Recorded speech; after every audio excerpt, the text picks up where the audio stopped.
美国这个阶级是显而易见，而且非常清楚，所以才会有这段时间大家讨论的斩杀线嘛。美国司法部公开的编号 F-00147661文件，这份长达87页的受害者证词中，一位化名约翰 K 的白人男性以颤抖的笔触揭露了令人毛骨悚然的童年经历。从4岁起持续遭受性侵，8岁时更在杰弗里·爱泼斯坦的私人游艇洛丽塔号上目睹了超出人类认知极限的暴行。Ladies and gentlemen, welcome the host. 就爱泼斯坦是一个社交名士吧，他就是在这个美国的社交圈属于上流社会，川普啊、克林顿啊、马斯克都跟他有接触过，但马斯克说他拒绝，目前也没有进一步迹象说马斯克有跟他来往。然后他就要这些人上岛去他的私人会所，然后他的私人会所里面有大量的未成年的女子，甚至有男性这个男童，拿来满足这些名流的一些特殊的欲望。然后里面有一些影片流露出来是非常恐怖的，爱泼斯坦跟一个女子，然后再抓一个未成年的女孩，那女孩非常惊恐，一直叫之类的。因为爱泼斯坦后来突然在狱中就自杀了，当然很多人就怀疑是被自杀了，因为他知道的秘密太多了，他往来的人数太多了。这件事怎么爆出来？因为爱泼斯坦当时有女孩后来逃出魔掌嘛，就控诉嘛，控诉之后这个事情就慢慢调查就爆开了。爆开之后呢，以国安为由冻结了很久，很多文件没放出来。但是川普当时的竞选的承诺就是要把爱泼斯坦文件公告，结果里面也有川普，笑死。他自己也不敢公布，公布之后他就把他涂黑。为了这个事情MAGA 系的有一个女将格林 Green， 本来是川普的铁杆，爆出的事情之后，他就跟川普吵架，后来被川普革除 MAGA 派。这一次斗争以 MAGA 正统派跟 MAGA 川普派的决斗，这次斗争以 MAGA 川普派获胜。为什么叫 MAGA 正统派呢？因为一个人说就是 MAGA 反川派吧，他其实也不是反川，他纯粹是觉得川普背离 MAGA 路线，所以应该可以叫 MAGA 基本教育派。在 MAGA 基本教育派被川普差点给消灭，川普权力太大了。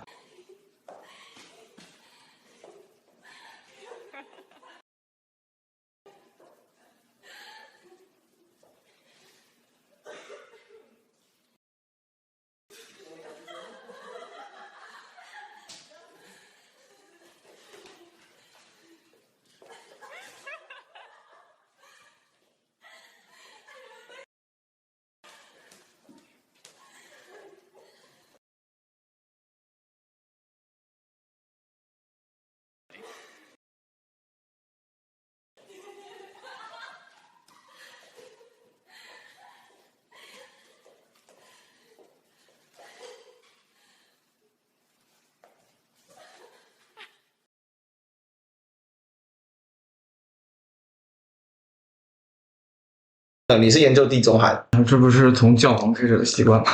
没错，不止从教皇，从希腊就有，甚至我觉得腓尼基人就有。我们跟倪教授的讨论，因为他的阿公就是前立法院长，他就会讲到，就是阶级是不流动，在他的观察里，阶级的主流是不流动，阶级上升的渠道是很窄，在美国尤为如此，因为美国的开国的这些总统们本身就是大庄园主。华盛顿那个故事啊，砍了樱桃树嘛，砍了爸爸的樱桃树，最后去诚实坦诚，他砍了樱桃树，叫做诚实的勇气，对吧？但你想，华盛顿为什么有樱桃树？因为他有个庄园。那为什么庄园？因为他是庄园主。华盛顿有一大堆黑奴，但是很有趣哦。美国对黑奴进行这个所谓的转型正义的时候，很多黑奴主都被干掉了。比如说很有名的这个李将军，李将军是当时南北战争的时候美国南方邦联的主力，算是最能打的将军。他本身是教育家，但他本身也是这个奴隶主，所以他就因为这样子，所以他就被转型正义检讨，他的铜像差点被拆。但是华盛顿也是，那为什么华盛顿没有被拆呢？对，因为华盛顿这个开国集团元勋是这一些上流社会他们的最先的这个历史的源流嘛，就是美国成立的时候，其实它本身就是由这些有钱人跟地产主所组成的。资本主义形成了一种 gap， 而且它可以世代相承。当然有一些家族会掉下去，有一些家族会上升，它是一个有限度，它不是完全不流动，它是有限度的流，跟这个中世纪那一种血统绑定你的阶级还是有一些差别，但整体来讲它形成的 gap 是很大的。那个 gap 的大是因为它本身有钱人他会介绍有钱人，他的脉络很强，他们赚钱跟你赚钱是不一样的。像我们赚钱是付出劳动力，我今天讲一场有多少斗内，它是算出来的。但是对他们来讲，这一场就算1块钱不收，可是他所架动的这个周边的这个可以继续维持他在这个阶级里面，他可以透过其他的系统性赚钱。而这种东西是你作为进入那个阶级之前的市井小民，你是没办法理解也没办法通透的。他在这里演讲，他并不是演讲给群众听，他演讲给群众听只是表演的形式，本质是他看起来像个很厉害的人，然后他维持了他阶级的角色跟他的样态，所以他在圈子里面他会听到很多能够赚钱的消息，包含但不限于比如说内线交易消息啊，各种消息，各种很轻松的资讯差的消息。你在圈子里面享有资讯差，这个资讯差是可以获利的，它可以大赚特赚。最有名的就是佩洛西嘛，佩洛西他做众议员，他挣得盆满钵满。那为什么挣得盆满钵满的呢？因为他可以很有效的获得各种内线交易的资讯，因为他属于阶级内的人物，所以他就有很多消息，然后他就利用人头，利用各种方式去炒股，他甚至演都不演了，他资产就不断的蹭往上涨。作为一个众议员哪来那么有钱？众议员薪资没多少啊，他为什么那么有钱？就是这样子。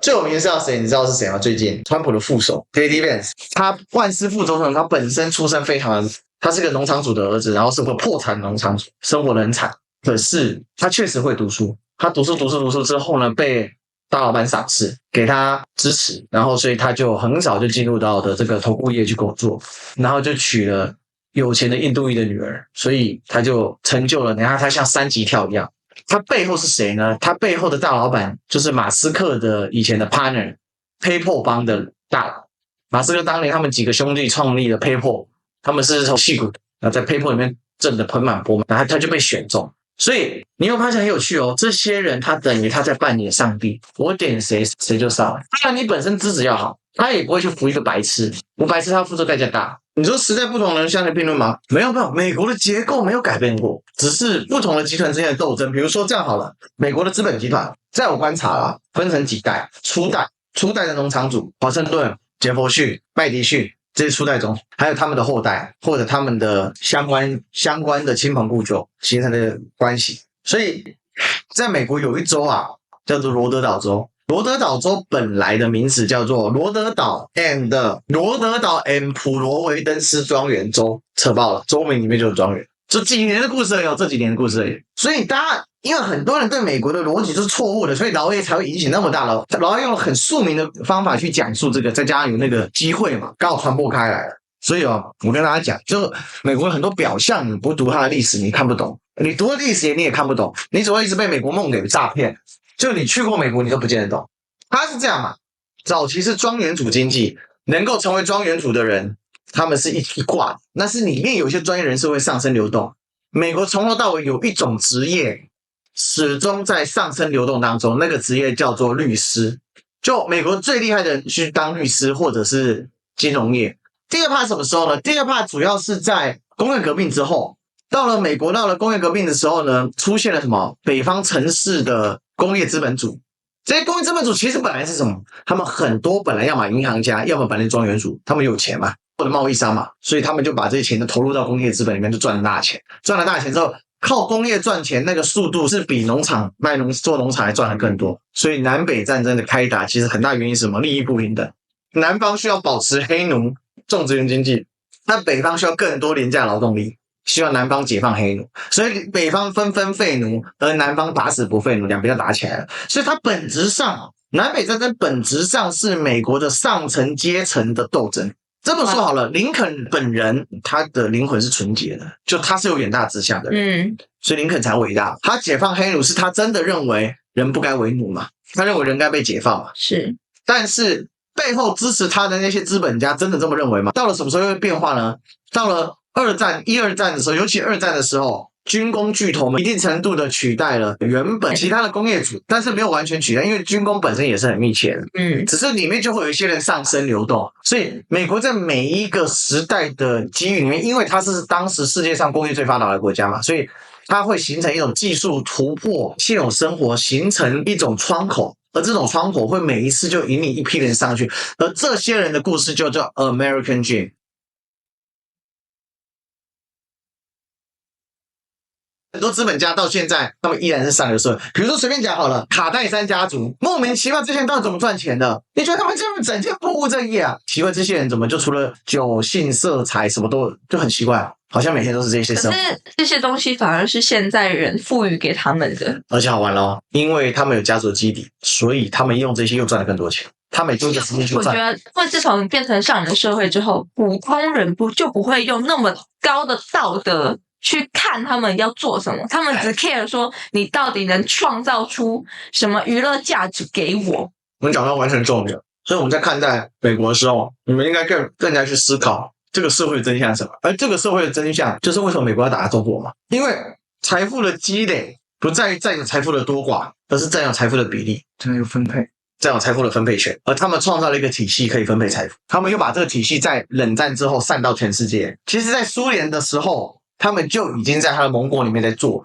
他就把国家分成369等嘛，核心美国，次核心欧洲，次核心日本，然后接下来进入半边陲，韩国、台湾，新加坡一度也是，但新加坡人争气嘛，因为有李光耀把自己往上抬了。边陲，非洲、拉美，原材料跟劳动力，还有被碾压的市场，然后用什么打开你这个叫做门户开放政策，终极版就是 WTO 嘛，就世界贸易组织其实就是在欺负弱小国家嘛。那你没钱，世界银行借你钱，世界银行谁控制？每任何行长都是美国人，我操你妈！然后叫你体制改革，叫你开放，透过这个，他钱资本进入到你国家里面，又培养了一批精英，这批精英去美国读书教育，回来把美国的思想带回来，他们跟美国的精英是对接的，甚至通婚的。交流的，他们的孩子也在美国，然后他们就把这个观念带到这些被压迫的国家。所以美国的殖民主义很厉害，美国不殖民的殖民，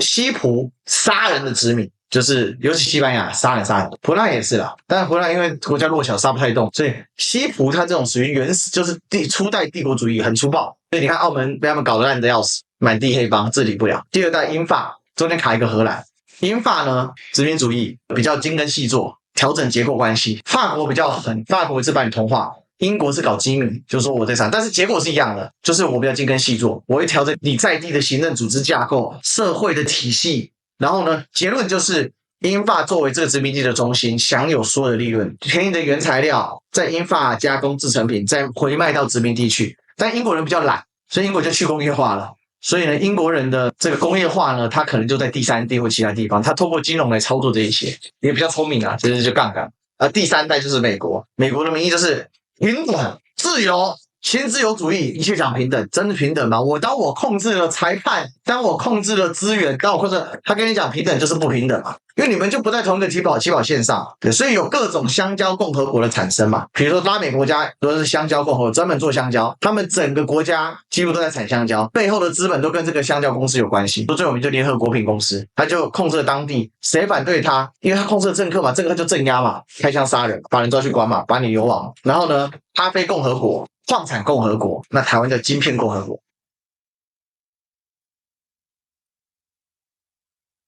什么是美国的真相？其实美国一直都是由上层所控制，而这个上层是由资本主义所构成的一种壁垒。血统当然也会带来一些好处跟争议，比如说很有名的甘乃迪家族、罗斯福家族、布希家族，它会带来一些争议，因为你是名流嘛，而且你的人际网络形成一个网，他的下一代就会跟这些高层的下一代他就在一起，所以他们就形成天生的网络。所以他的同学可能是谁的同学，他的同学又是，然后他又是他老师是谁，然后两个可能还是同一个老师之类的，然后他们就形成一个紧密的一个新的网络。在美国，它这是一个浑然天成的状态，然后偶尔会有人向上流动，然后我们就把它做成幸存者偏差，做成一个样本，然后它就普世下去。所以其实爱泼斯坦里面所揭示的就是这些上层社会为什么那么荒唐，因为他们不把人当人。我不是说基督教都这样，但是在他们内化的或者他们认知的逻辑理解里面，他们为什么那么成功？因为上帝选了我，所以我有这些权利，所以就变成这样。那中国的士大夫阶层是不一样的，因为中国的士大夫阶层有一个最基本的，跟这个资本主义不太一样。资本主义的话，它的道德的这个约束是小的，但是在这个中国的士大夫阶层里面，道德是这个士大夫被社会评价可以说是第一标准。当然这个第一标准包含两件事嘛，因为这跟中国早发型的帝制成熟有关系嘛。第一标准是忠君嘛，第二标准是家庭伦理嘛。所以大义要灭亲，是因为忠君是第一啊，君就是国，第二就是家。这也是为什么中国到现在据中国特色之社会主义，它的目标第一个叫什么？叫做扶贫，第二叫建设全面小康社会。它的逻辑是这样来的，而这个道德逻辑它是深植在整个中国人的或是中华民族的思考的内核。你其实看以华人为主的主政地区啊，大多数来说他们对于照顾弱势有基本的刚性需求。这个刚性需求不是虽然是看起来是法律，但是立法的背后推动的是道德观。然后呢，讲直白的，台湾在街头乞讨很赚钱，而且再加上台湾气候温暖，这街头饿不死，街头人不死人。然后我们有一大堆宗教组织做慈善的，各种发食物啊，我们庙宇寺院最多了，所以台湾的街友逻辑跟美国那是肯定是完全不同。美国是破产的人得滚去街头，台湾是一大堆这种安置之家、种族之家、社工，他们是街友是不想要被安置，就很多街友自己甚至有房子嘛。他很多是这个精神问题啊，然后或者逃避家庭啊之类的，或者是流离失所，反正就是很多问题，通常都是有问题，他不是无家可归。所以我跟你讲哦，这个就是两岸认知的差异，这也是我们做两岸交流的核心目的嘛，就是说两岸最大的认知差异是什么？就是我们对社会的治理的方式是不一样的，所以以至于说有一些差异性存在，有职业乞丐绝对有。我跟你讲，有一个东西是什么呢？每年高雄哦，每年初9我们叫天公生，就是玉皇大帝生日，天公生，天公生那一天会办非常热闹，半夜大家去拜拜，就过子时之后去拜拜。会有一个棚子，那个棚子它上面贴什么祭善田什么那个，全部都是街友。怎么来的呢？一车一车再来的，把各地的街友集中到那边乞讨，然后你就可以，你看你要乞讨，你要给多少就给多少，当做慈善，每年就在爱河边玉皇宫，根本就不愿意工作嘛。你不是，他的这个状态，他是逃离社会，理解他们宁愿跟街友混在一起。对，所以是不一样。所以台湾没有斩杀线问题就是这样子，因为台湾在物理上很难被斩杀，而且有就是台湾的新闻会报那种大小事嘛，所以说只要街友露宿而死什么，一定会上新闻。街上死人是要报道的，因为台湾人不多，很 care。这死人11个人都会报道，真的。对，所以爱泼斯坦这种东西就会在中国这种社会，它不太能够形成一个像爱泼斯坦这么夸张的群体式的犯罪。然后群体式的去奴役未成年女孩甚至男孩来供自己娱乐，因为我们的底层的文明精神世界社会逻辑就是完全是不一样，但是美国这种东西它就会发生。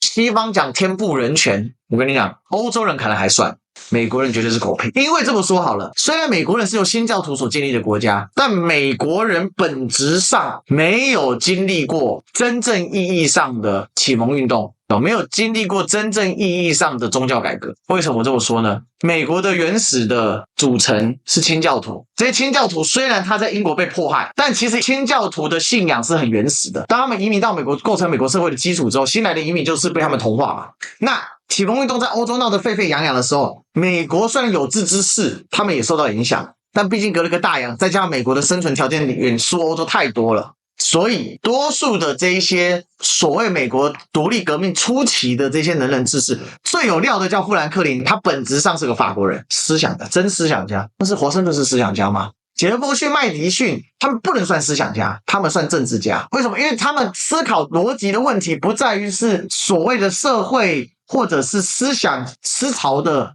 这种东西，他们思考问题在如何治理国家，所以他们一个是联邦派，一个是州权派，他们就对抗。这个就是美国今天两党制的源头嘛，只是后来联邦跟州权他们取得了 balance 之后，就开始发展成这个新的一个民主党跟共和党的逻辑。所以美国是个阶级社会啊，只是因为它是个移民国家，而且它天大地大太大了，所以最优秀的人才都往美国冲，因为这里机会太多了，因为它够大，它真他妈的大，950万平方公里啊，但人口只有3亿多，中国960万平方公里，人口14亿，这差距太巨大，而且中国能停用的土地在黑河腾冲那条线，胡汉庸线啊，就是从那个黑龙江的西北区，从大兴安岭那边画一条线嘛，然后画到云南的腾冲嘛，中国的生存空间小啊。但为什么呢？因为中国的这个气候太好了，这个季风气候带能到这么高纬度，你看到东北那么高纬度，它依然是属于季风带嘛。日本也是啊，所以日本的面积在30几万平方公里嘛，它可以养1亿2的人口，那么超惊人的好吗？以那个纬度来说，同样纬度的，也同样享受